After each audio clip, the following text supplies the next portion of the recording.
resultados. Han tenido una reunión los 6 investigadores el día viernes y luego de eso han recibido toda la documentación que necesitan. Estamos esperando que completen sus expedientes y todas las pruebas que han sido desarrolladas en nuestro país, que pasen las evaluaciones de calidad, evidentemente van a ser también implementadas. Además contamos con 16 laboratorios del Ministerio de Salud y 9 laboratorios más privados en universidades también, que suman un total de 25 que nos van a permitir al momento de implementar las pruebas moleculares que todos podamos tener acceso un poco más rápido. ¿Cuánto es el tiempo de plazo? Porque se supone que ya la Universidad de Cayetano por lo menos ya está lista para sacar esta prueba. ¿Qué tiempo le dan? Porque estamos contra el tiempo, ¿no?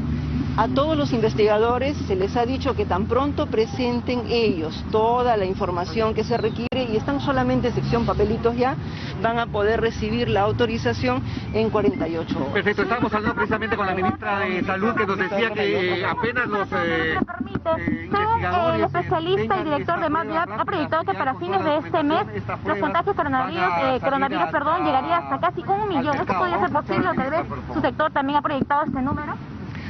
Los números van cambiando a lo largo del tiempo, todo el mundo hace diferentes cálculos, todos son bienvenidos y son referenciales para nosotros. Lo que necesitamos es saber la realidad, es decir, día a día cuántos hay, porque cálculos depende de la metodología estadística, hay que tomarlos a todos en cuenta y ver cuál es la realidad finalmente. ¿A diario cuánto sería, ministra? ¿A diario cuántos contagios se calcula? No podemos hablar de contagios diarios, ¿por qué? Porque estamos en otro momento de la pandemia. ¿Qué estamos haciendo en este momento? Estamos haciendo campañas importantes a nivel nacional en donde se está tomando muestras en forma masiva, 2.000, 3.000 muestras en una operación Taita que nos permite a nosotros en el Ministerio de Salud ir captando cada vez más personas. Por consiguiente, que yo pueda decir epidemiológicamente que hoy día se contagiaron tantos, no es así. Lo que hacemos es, en este momento, tratar de detectar la mayor cantidad posible de personas, porque recuerden lo que hablábamos, encontrarlos rápidamente, diagnosticarlos rápidamente y darles la ayuda que necesitan rápidamente ahora que contamos con una serie de medios. Señora ministra, desde Moquegua, los médicos... Si se ordena... Latina, por favor. Latina, por favor. Los médicos del Perú habrían una huelga este 26 y 27 de agosto. Todos sabemos que estamos viviendo un momento muy difícil y creo que a mí me apena mucho que los colegas quieran tomar medidas de presión de ese tipo. Entendemos todas las circunstancias, todos estamos en problemas y problemas económicos. La deuda con los trabajadores de salud es bastante importante. Me apena que tomen ese tipo de medidas y yo creo que no es exactamente el mejor momento para que nosotros tengamos dificultades en la atención, congestión en la atención. Lo que más necesitamos es todo nuestro personal de salud que tanto se está sacrificando con tantas personas que están sufriendo. Creo que ese momento lo podemos llevar para más adelante. Además, ya estamos tramitando muchas cosas. ¿Recuerdan el bono? Todo el problema que hemos tenido por el bono, ya terminamos de pagar marzo, quedaba un pedacito de abril, ya se pagó, mayo ya se pagó y hemos enviado ya un pedido de presupuesto para el Ministerio de Economía y Finanzas para junio, para 165.000 trabajadores de salud para el mes de junio, para que reciban también su bono como debe ser. Esperemos que para este viernes ya tengamos la transferencia. Igualmente, estamos haciendo todo lo necesario para que se regularice en cada región. Han visto ustedes los equipos que han partido a las regiones para regularizar el contrato de terceros, ACAS, el pago de las deudas pendientes. Estamos en un proceso de ordenarnos para que los trabajadores de salud que tanto sacrificio hacen y que están muy expuestos puedan tener las mejores condiciones de trabajo posibles. ¿Se va a posible. intervenir en los hospitales de Cusco, Puno, Moquegua, como se hizo en Arequipa, ministra? Porque la situación es difícil. Recordemos que hoy en la mañana el director de salud de Moquegua está pidiendo que recojan los cadáveres ya de los hogares, ¿no? Porque hay lentitud en eso, ya se está viendo ya un poco difícil esa situación. Ya han partido equipos, en particular en la zona sur, en Amazonas, en Cajamarca y en Huánuco, equipos de gestión. El equipo de gestión se establece en la región con un coordinador. Eso le permite al equipo, en primer lugar, la operación que estamos haciendo de regularización de todas las cifras que tenemos. Estamos ordenando las cifras porque tenemos muchos problemas de comunicación para pasar la información de un lado a otro. Estamos ordenando las cifras con el gestor epidemiológico. Estamos ordenando la administración, de tal manera que se revise todo lo que está pendiente. La administración pública es muy difícil, muy complicada. Para hacer un pago, por ejemplo, es un proceso terrible, para mover presupuesto es terrible. Estamos haciendo regularización administrativa y luego lo que está mencionando, regularización asistencial. Es decir, los hospitales ya no son lo que eran antes, ¿verdad? Este establecimiento que tenemos a la espalda se dedica a lo no COVID. Y al costado tenemos una unidad que se encarga de COVID. Esa reorganización nos cambia a los que trabajamos en salud y nos hace muy difícil trabajar al principio, pero ya se está haciendo en todas partes y, por ejemplo, en Moquegua ya se están organizando para dividir el espacio COVID y el espacio no COVID para que no se crucen las personas, tiene que estar por separado en la medida de lo posible. Eso nos va a permitir, por ejemplo, en Puno ya dejamos un equipo, el fin de semana fuimos a Puno, ya dejamos un equipo. Hoy día ya están haciendo la plataforma, se han organizado rápido en 2 días, están haciendo la plataforma para la ampliación. En Amazonas ha habido otra coordinación, están haciendo 2 ampliaciones y los 3 tanques que se han comprado para oxígeno, para Amazonas, han salido ya de Guayaquil, hoy día están cruzando la frontera y esperemos que mañana estén llegando a Amazonas. Y así vamos avanzando poco a poco, ayudando a cada región. ¿Qué autoridad sigue recomendando el dióxido de cloro? ¿Cuál es el llamado desde el Ministerio Público? Yo creo que todos tenemos que tener capacidad de analizar, todos los ciudadanos debemos analizar. ¿Qué les pedimos a los ciudadanos? Que utilicen aquellas cosas que no impliquen riesgos para la salud y que estén reconocidas. Si alguna persona desea emplear algún medio no aprobado y que implica riesgo, es bajo su propia responsabilidad. Recuerden también que los médicos tratantes son los encargados de explicarle a las personas qué se puede usar, qué no se puede usar y ver qué cosa tiene la seguridad necesaria. Muchas cosas van a salir, pero recuerden, en una entidad donde el 80% de las personas van a tener una evolución asintomática, es difícil saber qué funciona y no funciona, y los organismos internacionales ya han dicho claramente que no hay recomendación desde el punto de vista sanitario para el dióxido de cloro. Ministra, ¿podríamos hablar de establecer cercos epidemiológicos, ministra?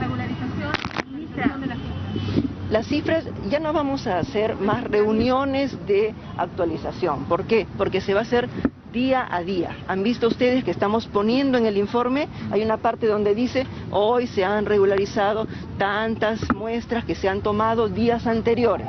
O sea, estamos en un proceso constante y hemos tomado las recomendaciones del grupo de trabajo, el equipo de trabajo que ha visto las cifras de fallecidos, nos ha hecho una serie de recomendaciones, incluidos cruces informáticos que van a facilitar muchísimo las cosas. Por eso va a ir saliendo todos los días cuánto vamos regularizando.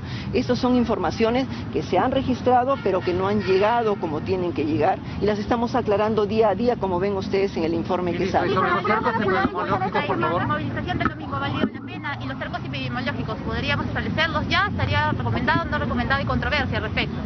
Siempre va a haber controversia. Cualquier cosa que hagamos va a generar controversia y hay que saberlo. El cerco epidemiológico, para empezar, hasta la palabra cerco ya parece que no está de moda. Entonces, lo importante es que tengamos nosotros un estado de alerta. ¿Qué nos ha permitido ver este domingo? Creo que todo el mundo lo ha visto, ¿verdad? Ok. ¿Dónde está el virus ahora? De la calle está entrando a nuestras casas, a nuestras familias. Estamos saliendo a trabajar, que es humano y necesario porque tenemos que vivir, y estamos, si no tenemos cuidado, llevando la infección a la casa. Hacemos fiesta, disfrutamos 1 hora, 2 horas, 15 días después sería muy interesante ver qué está pasando con las personas que estuvieron en la fiesta. Porque en la fiesta nos quitamos la mascarilla, entramos en contacto e inmediatamente llevamos el virus a nuestra casa y a nuestra familia. Llevamos el virus y eso hace que enfermen nuestros adultos mayores, que nuestros niños tengan virus. Por consiguiente, lo que nos ha permitido demostrar este fin de semana es la gran importancia de disminuir el desplazamiento y ha demostrado también que tenemos que incidir más en el cumplimiento cumplimiento de la falta de contacto entre las personas. Usemos la mascarilla. Si nos vamos a reunir en una casa donde hay 2 o 3 personas, mantenemos distancia y usamos mascarilla, estamos bien. Pero si nos reunimos más personas en la casa, son nuestros seres queridos y nos estamos contagiando. La familia es la nueva unidad de contagio. Y al decir la familia no digo los emparentados solamente, los que vivimos en la casa, todos los que vivimos en la casa tenemos que cuidarnos. Llegamos al trabajo y ¿qué hacen todos los periodistas que me acompañan en el trabajo? Llegan, se limpian los zapatos, se limpian las manos, acomodan la mascarilla, les toman la temperatura. Hacemos lo mismo en la casa, relajamos las medidas. Entonces, este fin de semana ha demostrado que nosotros, la gran mayoría, podemos seguir todas las medidas, pero una parte no lo está haciendo y ese es el peligro para todos. Ustedes entran en contacto con alguien que ha estado en una reunión y se contagian. Debemos evitar eso al máximo. Ministra, con respecto a las pruebas moleculares, usted había indicado que durante esta semana ya iban a tener y adquirir 1 millón de pruebas moleculares. ¿Ya lo tienen? Yo les indiqué que teníamos que llegar en un primer momento a 800.000 pruebas y es lo que estamos recibiendo esta semana y este fin de semana estamos esperando que nos informen en qué momento llegan para completar el 1 millón de pruebas. Las pruebas moleculares y las pruebas rápidas tienen su lugar. Para un diagnóstico rápido, en minutos se usa la prueba rápida y para hacer el conteo de casos se emplea la prueba molecular. Las pruebas moleculares son las que vamos a utilizar en ciertas condiciones para las personas que van a acceder a un diagnóstico en el cual los 25 laboratorios que se han implementado a nivel nacional, hasta el momento eran 16, ahora ya son 25 a nivel de todo el país. Esos laboratorios nos van a poder dar el diagnóstico en 24 a 48 horas de acuerdo a las características. Por ejemplo, en una campaña no sería útil, ¿verdad? ¿Por qué? Porque a la campaña yo voy en el momento, espero la atención en el momento, me conviene la prueba rápida. Pero cuando se va, por ejemplo, casa por casa, o yo vengo a un establecimiento, el establecimiento del costado es el establecimiento COVID, ahí es más práctico hacer la prueba molecular. Entonces cada una va a tener su lugar y nosotros esperamos que con las pruebas moleculares podamos ya a nivel internacional estar en un nivel semejante al de otros países. Ministra, ¿y se va a potenciar los centros de atención rápida? Han visto ustedes lo que está sucediendo, ¿verdad? Por ejemplo, en este momento, los centros que están actuando aquí en Independencia, miren la simbiosis interesante que se ha hecho. Tenemos 1.600 grupos que están recibiendo un oxímetro, que son parte de la organización aquí en la alcaldía y que nos permiten detectar una persona, inmediatamente avisar al centro de atención rápido o al centro municipal que hace las funciones semejantes para que podamos nosotros rápidamente acceder. No solamente aquí, en realidad a nivel nacional estamos empezando a levantar 2 cosas, la atención rápida para COVID y lo que han visto hoy día, la atención no COVID. Por favor, sí les agradezco a los periodistas difundir el componente de vacunas. Ya se ha hecho acá toda una campaña de vacunación y se continúa. Es muy importante recuperar las vacunas y el suplemento de hierro para los niños. Las 2 cosas a nivel nacional. Hasta hemos transferido fondos a las regiones para contratar vacunadores y contratar personal que evalúe la situación de anemia. ¿Dónde se van a realizar las vacunas, ministra? Porque es importante, ministra, por favor, ¿dónde se van a realizar las vacunas? Porque si llamamos a los hospitales, queremos que no vaya la gente a hospitales. ¿Va a haber una vacunación móvil? ¿Qué se va a hacer para...? Ir a los hospitales no tiene lógica porque los hospitales ahora se están dedicando a otras funciones. Lo que se está haciendo es exactamente igual acá.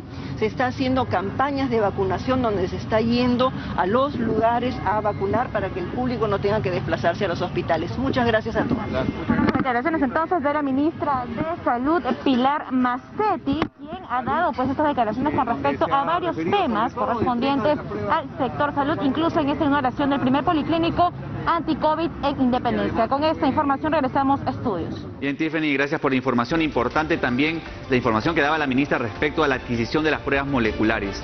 Patti, vamos a seguir con la entrevista que habíamos justo desarrollado sobre las reformas políticas que quedan pendientes. Justo nos hablaban sobre las reformas, sobre las elecciones internas, Patti. Ya estamos con el señor Percy Medina, con la disculpa del caso por la información en vivo. Y usted hablaba, señor Medina, de la fiscalización, de la regulación del financiamiento de campañas como una medida imperativa ante las evidencias de corrupción.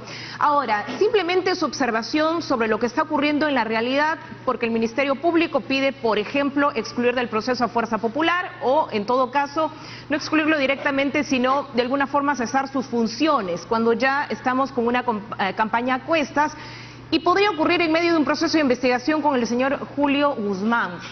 ¿Esto es lo más saludable, digamos, en un año electoral? Bueno, lo que vemos en muchos países es que la política se ve salpicada por líos judiciales justamente porque las finanzas no se transparentan, no se ponen sobre la mesa y se reciben de manera oculta. Entonces dan lugar a este tipo de interpretaciones. No necesariamente este es dinero mal habido o es dinero que llega con la intención de corromper a los políticos, pero como se entrega por debajo de la mesa, como no se declara, entonces se genera este tipo de confusiones y dificultades. Es algo que se ha visto en varios países. Ahora se ha creado el delito de financiamiento ilegal, que antes no existía, y por lo tanto se puede sancionar directamente los casos en los que se recibe dinero por fuera de las normas establecidas para ello. Y en adelante eso debería ser mucho más claro y preciso, porque se puede marcar la diferencia entre lavado de activos y financiamiento ilegal. Por otro lado, es necesario garantizar que haya un control administrativo efectivo. Es decir, que la OMPE, a través de sugerencia y supervisión de fondos partidarios, tenga las herramientas, tenga los dientes suficientes como para controlar, que es algo que tampoco tenemos. Ambas cosas deberían permitir que estas historias no se repitan en el futuro. Es decir, que los políticos y las políticas aprendan, entiendan que el financiamiento tiene que ponerse sobre la mesa de manera transparente y de cara al público para evitar este tipo de malas interpretaciones. Ahora, no quiero ser negativa, pero mientras se buscan esos mecanismos hay que analizar el otro gran problema a través de los movimientos regionales, que muchas veces surgen solamente para el proceso electoral y donde hay mucha evidencia de clientelismo, de dádivas, por ejemplo, o incluso propaganda política por intercambio de votos. Pero bueno, mientras se regula eso, señor Medina, lo concreto es que en el Congreso todavía hay debates pendientes y hasta el momento quienes quieran acceder a un cargo público porque tienen, por ejemplo, un proceso legal no resuelto, pueden hacerlo.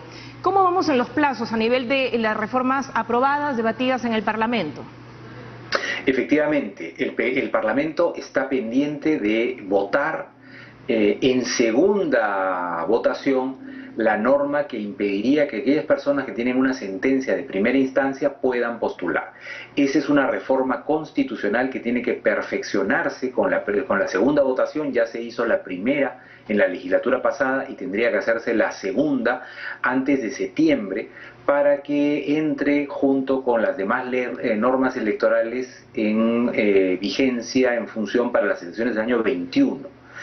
Entonces tiene algunas semanas para ello. No es un asunto complejo porque no requiere ni de nuevo estudio de comisiones ni de nuevo dictamen, simplemente una nueva votación y alcanzar, por supuesto, la mayoría legal, que es una mayoría calificada para convertirse en reforma constitucional. Entonces ese es un tema pendiente. Otro tema pendiente, como hemos mencionado, es el del financiamiento de campaña, que hoy día empieza a ser discutido en la Comisión de Constitución, y otro tema que está pendiente es el de bicameralidad, además, por supuesto, de una revisión final del tema de voto preferencial que quedó, digamos, en suspenso como tema de discusión.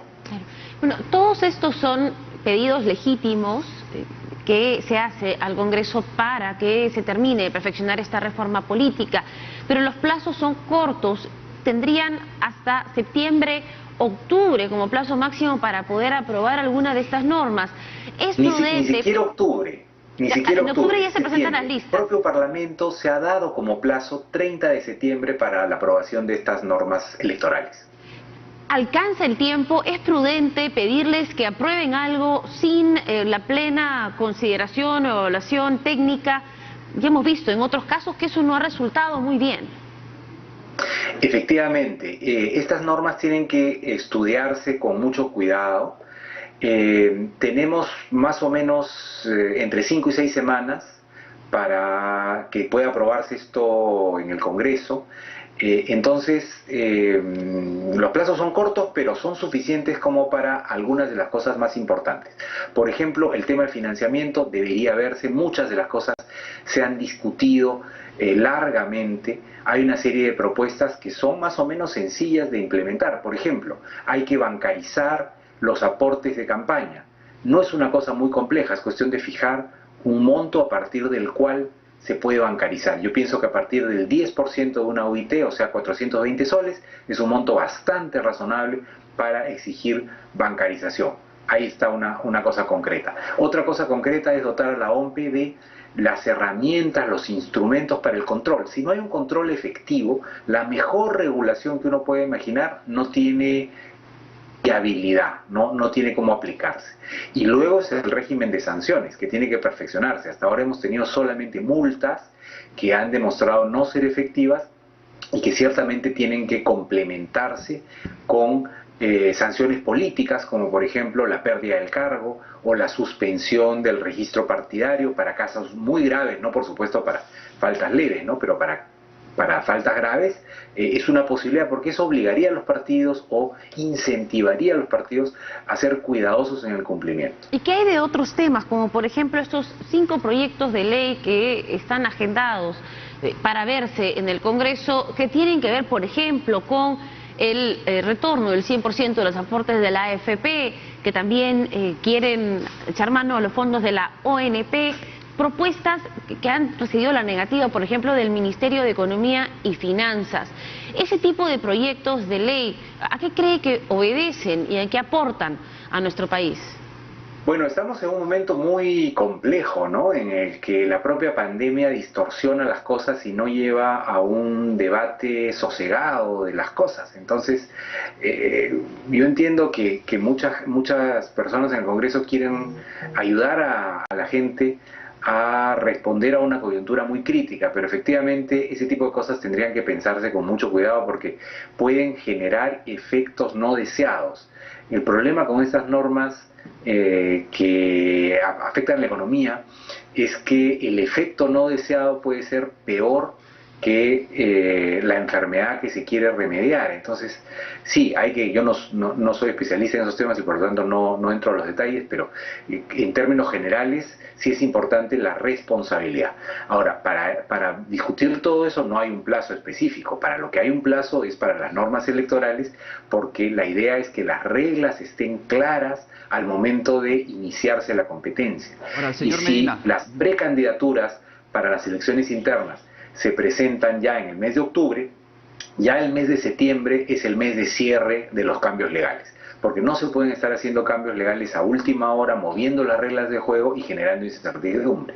Señor Medina, justamente el congresista Omar Chejade ha mencionado que para debatir el retorno a la bicameralidad, esto podría darse hasta diciembre, este debate, y tomarse una decisión justamente después de septiembre. ¿Cuál es su opinión respecto a esta propuesta? Bueno, tiene razón, porque la reforma de bicameralidad es una reforma constitucional que no tiene que ver con el proceso electoral. La propuesta que está manejando la Comisión de Constitución es que en la elección de abril del 2021 se elija una Cámara, como siempre se ha hecho, una Cámara unicameral, pero que después del proceso de reforma constitucional se convierta en Cámara de Diputados, a la que se añadiría un Senado en la elección del 2022. Es decir, la propuesta que están manejando es el hacer una reforma con la calma que esto requiere, porque eso no se puede hacer a trompicones, ¿no es cierto?